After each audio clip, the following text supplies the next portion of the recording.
Ganon, ako si Myjill Galanza, ako si Gennie, and we are here aron atong tution ang gilingon ni Father Joe. Unsa na ito, Gennie? Na ang tanan nagsugod sa seminaryo. What are you waiting for? Arats G!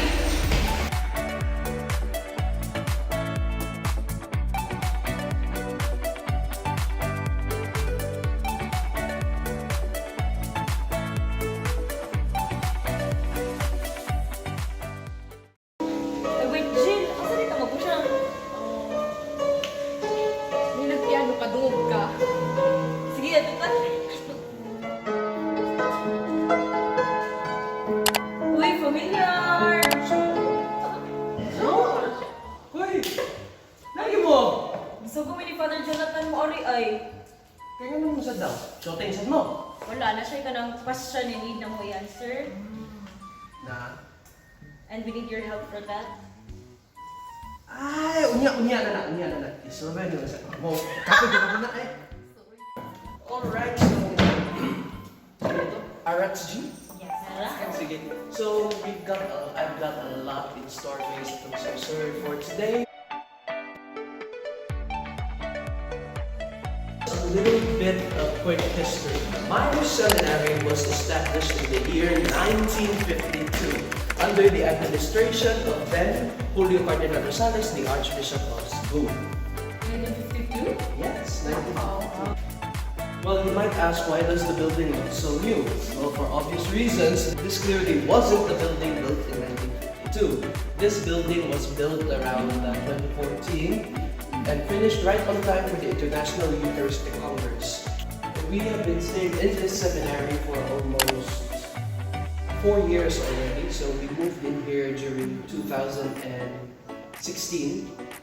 So during the start of the school year 2016-2017, the entire administration decided to move the seminary from the old venue, which is now that superstore, to this venue here. Now, Gennie, which is the most vital organ in the body? Lord, it's the heart! It's the heart.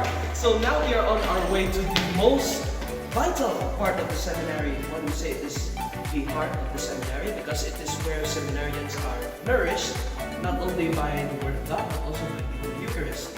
So we are going to go to the chapel. Wow! Wow, the heart!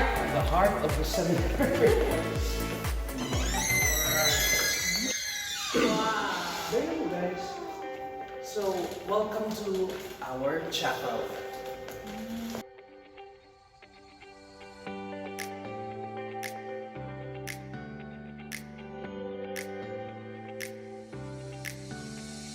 So this is the Minor Seminary Chapel. It was built originally for the 51st International Eucharistic Congress. So while the sessions were ongoing at the IEC, there were prayers, masses, and holy hours held in this chapel. It was blessed by none other than our beloved Archbishop Jose Palma, last January 15, 2016, under the patronage of St. John Marie Vianney. St. John Marie Vianney is also the patron of the Minor Seminary, and we have been celebrating his feast for about 40 years already. So if you would take a look around the chapel, the sister who designed this had a specific concept in mind.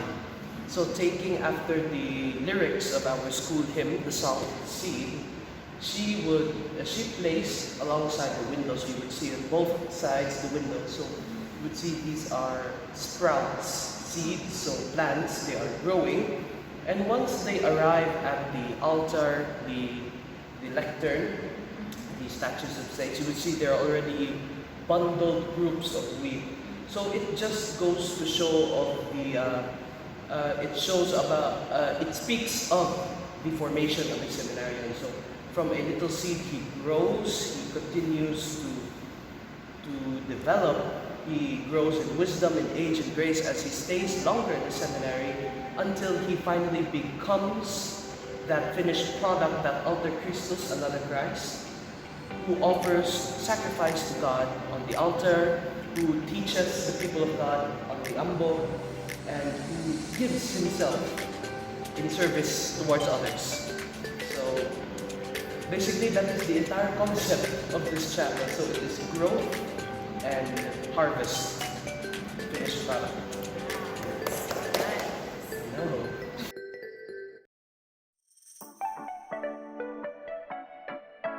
Okay, so this is the classroom hallway.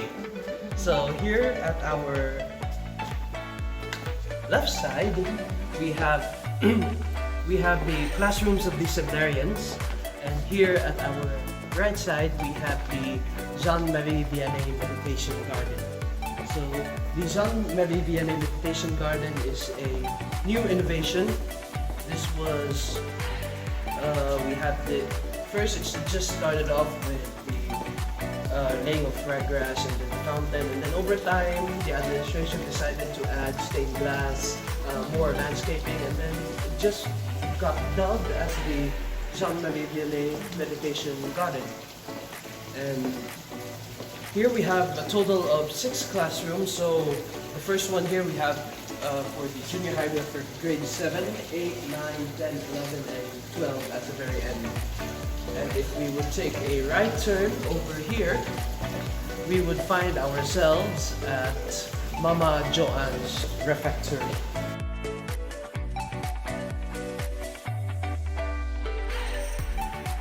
Okay guys, so welcome to Mama Joanne's refectory. So this refectory was built in honor of Mama Joanne Acedillo, the mother of 2 priests, Fathers Harvey and Ralph Acedillo, who were alumni of this very institution. Just as Mommy Joanne's presence was refreshment and nourishment to every seminarian who met her, so this place is named in honor of her, which refreshes and nourishes every seminarian that enters through its doors.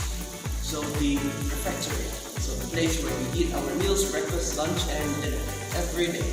So speaking of, eating, food, what does seminary love to eat most? Well, one stale viand, the one viand that cannot be removed from a seminarian's healthy diet would be pancit canton. Wow, indeed very healthy.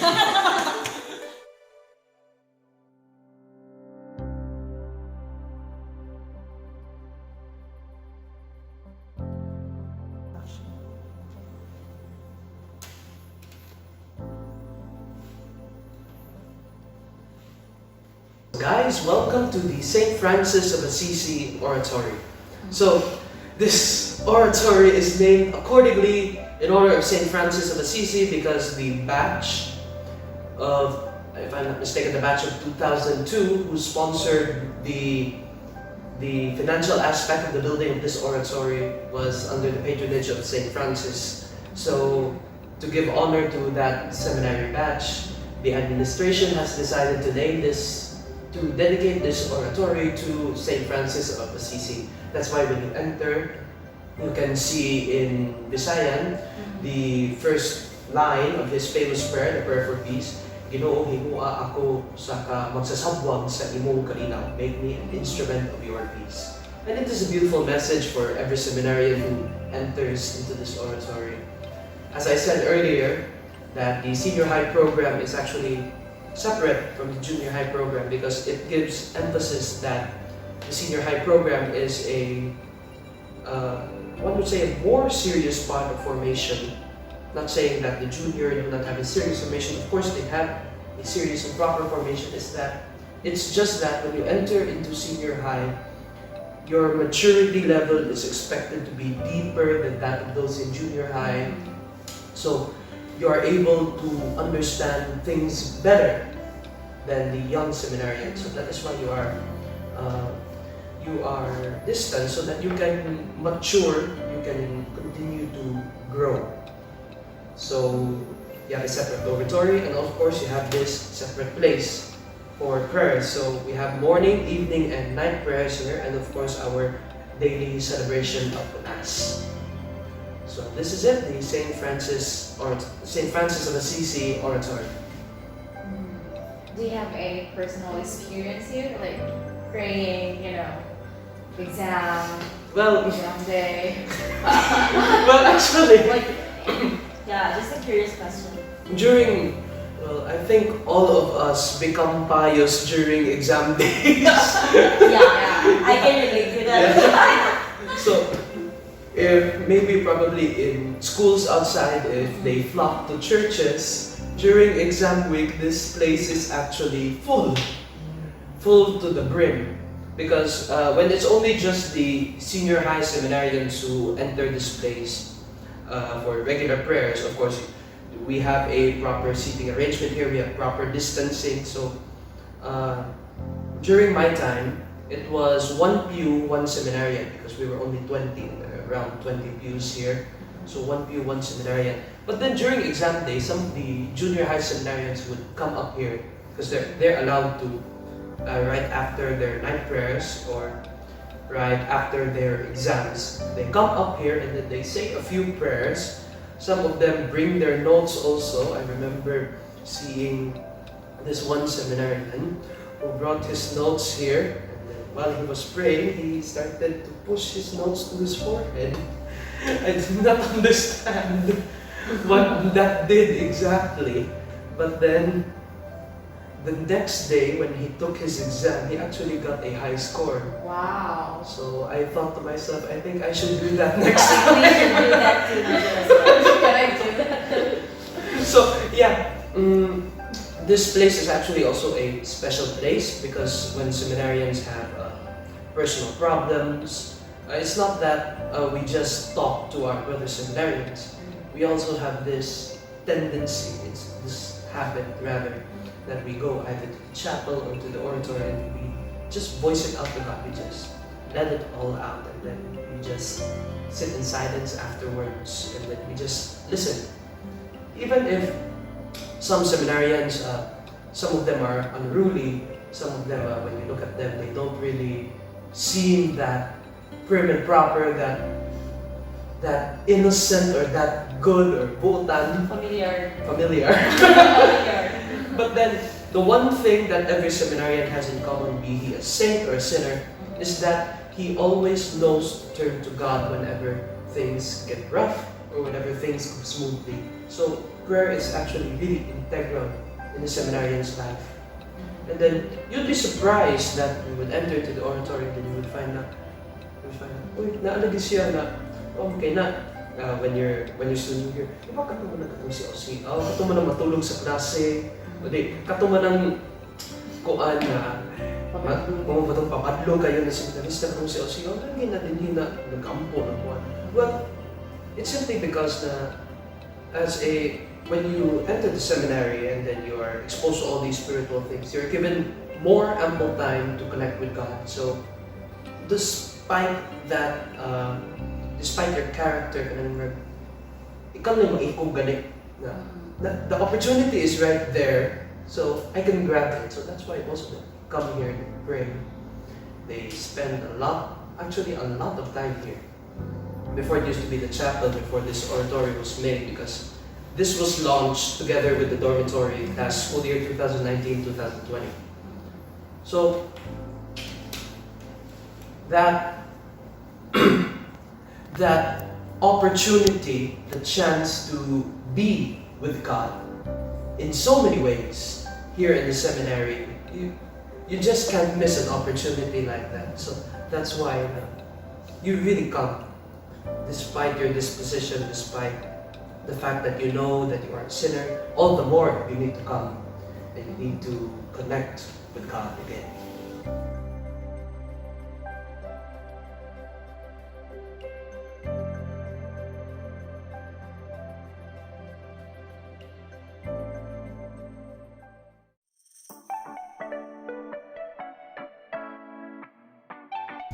So guys, welcome to the senior high dormitory.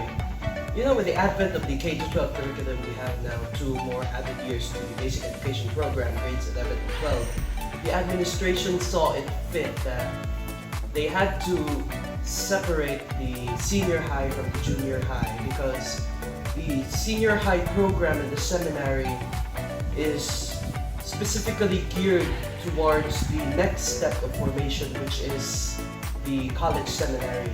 So when you are in the senior high program of the seminary, you notice that well, aside from the beautiful living quarters, that you're given more responsibility, you're given more freedom on your own.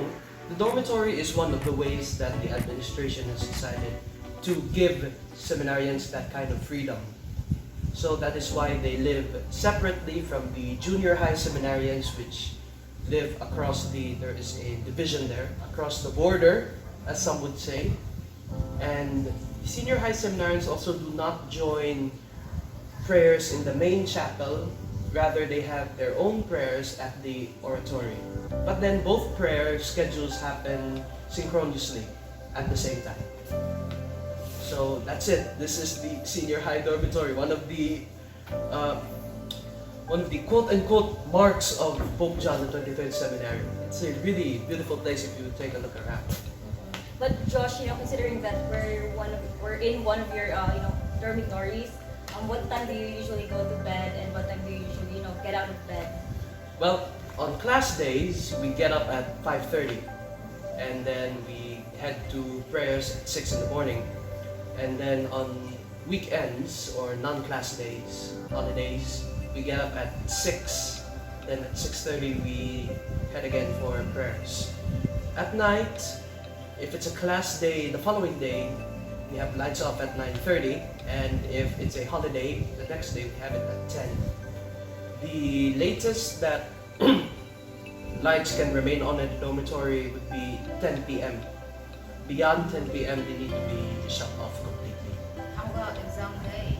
Exam days, you are given the liberty to extend your study period downstairs, not in the dormitory.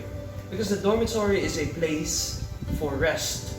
So you don't do anything else here but rest, so that you will have more energy to carry on in your journey of seminary formation. Wow, that's nice. But out of curiosity, Josh, are you allowed to, bring gadgets here or use them? In the seminary, there's a strict no gadget rule.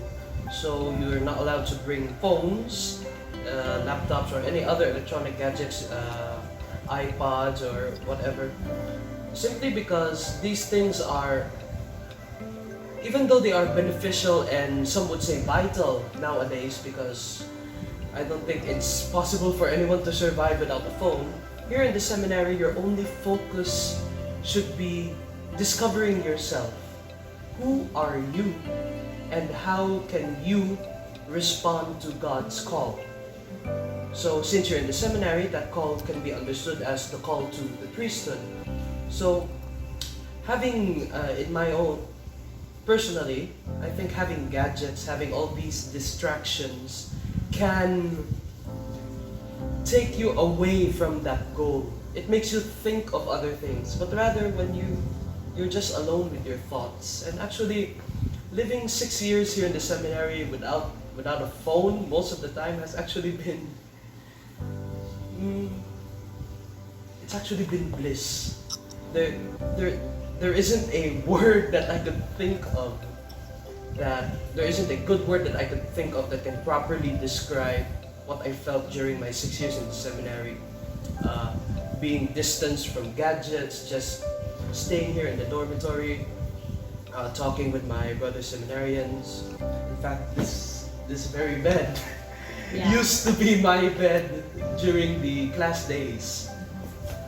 And I would remember that usually lights off would be at 9:30 or 10.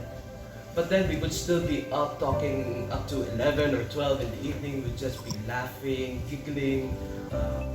We'd be talking about crushes, about girls who we saw outside. We'd be talking about what the teacher said in class, etc. Things like that. Boys are as equally talkative as girls when they're grouped together. But nonetheless, these are the kinds of interactions you get when you don't have gadgets, when you're not facing a phone, when you're not facing laptops, etc. You get this genuine human interaction, something that is really hard to come by nowadays. So that's one of the positive things that stems out of that rule, the no gadgets rule in the seminary. So therefore, being distant from gadgets means being near or closer to the people around. Yes, exactly. Wow, that's very nice. So how was living here for Honestly. like 6 years? I only lived in this dormitory for a year, but then the entire seminary experience, yeah, for 6 years, I could say it's been bliss.